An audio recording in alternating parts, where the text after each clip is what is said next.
Learners, welcome back to your own online class sessions of English grammar by your Soumya ma'am. So, my dear students, as you know that we are here learning your English grammar from class 6th book, that is Grammar Time. So, in last class we have studied the chapter that was about punctuation, and today we will start a new chapter. Can you guess what it is about? It is about your phrasal verbs. So, we are going to study today chapter number 15, that is phrasal verbs. So, you might be wondering what are phrasal verbs. आप लोग सोच रहे होंगे कि phrasal verbs आखिर होता क्या है. तो इसमें कोई भी टेंशन लेने वाली बात नहीं है. This chapter is one of the most smallest and easiest chapter of this book, and I am pretty much sure that after watching this lecture you will be clear with the meaning and usage of phrasal verbs. So let's continue. Here you can see on your screen, a phrasal verb is a combination of a verb and a preposition, or a verb and an adverb in which the meaning of the verb usually changes. Okay, so phrasal verb बेटा वो words होते हैं, वो verbs होते हैं जो कि combination से बने होते हैं. ठीक है, अकेले नहीं एग्जिस्ट करते बल्कि वो कॉम्बिनेशन से बने होते हैं. किसके किसके कॉम्बिनेशन? या तो प्रीपोजिशन और वर्ब के कॉम्बिनेशन, या फिर वर्ब और एडवर्ब के कॉम्बिनेशन से. ठीक है, फ्रेजल वर्ब क्या होते हैं? वो वर्ब्स जो कॉम्बिनेशन से बने होते हैं, प्रीपोजिशन के साथ कॉम्बिनेशन करते हैं या फिर एडवर्ब के साथ कॉम्बिनेशन करते हैं. और कई बार वर्ब का मीनिंग भी चेंज हो जाता है. तो इन्हीं वर्ब्स को हम क्या कहते हैं? Phrasal verb. If you want to note it down in your copy, you can write in your copy with the heading chapter number 15 phrasal verb, and then you can write meaning of phrasal verb. Below that you will be writing a phrasal verb is a combination of a verb and a preposition, or a verb and adverb in which the meaning of the verb usually changes. Example: put on or sat down. Two examples, you can note it down. Okay, clear with this? Again I am telling you, phrasal verb वो verb होते हैं जो अकेले नहीं बनते बल्कि combination से बनते हैं. किसके?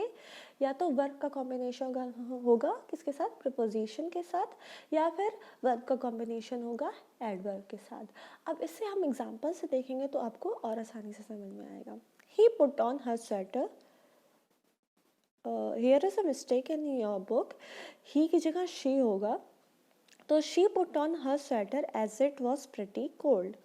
ठीक है, तो यहाँ पे वर्ब पुट है और ऑन क्या है? एक प्रपोजिशन. तो दोनों मिल के एक साथ एक ऐसा वर्ब बना रहे हैं जो जनरली हम प्रोनाउंस करते टाइम साथ में प्रोनाउंस करते हैं एक झटके में. शी पुट ऑन, अलग अलग नहीं प्रोनाउंस करें बल्कि साथ में बोल रहे हैं. She put on her sweater as it was pretty cold.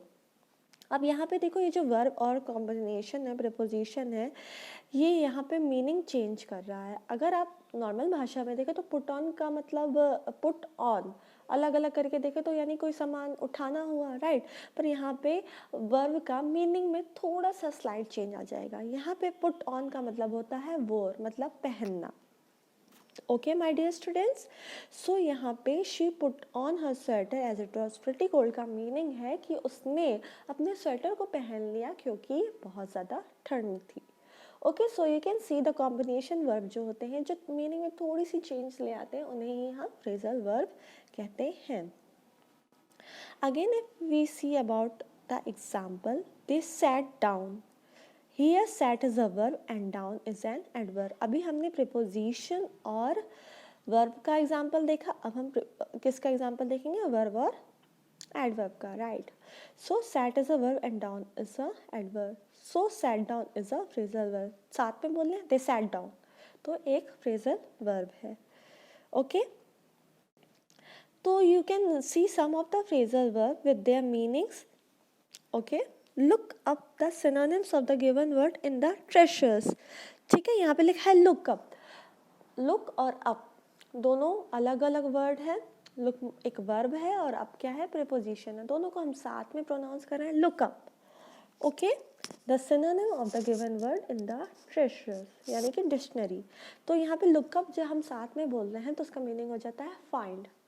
Okay, he was taken aback knowing the bad news. Taken aback मतलब कि वो शॉक्ड हो गया था। टेकन हमारा फिर से एक वर्ब है और अबैक एडवर्ब है। साथ में बोल रहे हैं टेकन अबैक मतलब कि वो शॉक हो गया। टेकन अबैक का मीनिंग होता है शॉक होना। Next, the little orphan was brought up by a childless couple. यहाँ पे brought up again brought verb है, अप प्रिपोजिशन है, दोनों को साथ में बोला जाता है ब्रॉट अप और इसका मीनिंग होता है looked after and taken care of मतलब कि एक अनाथ बच्चे का केयर किया किसने, एक चाइल्डलेस कपल ने जिसके बच्चे नहीं थे। So you can see this was such a small chapter. The phrasal verb just it is over. Yeah, you are hearing me right. ये chapter खत्म हो गया है.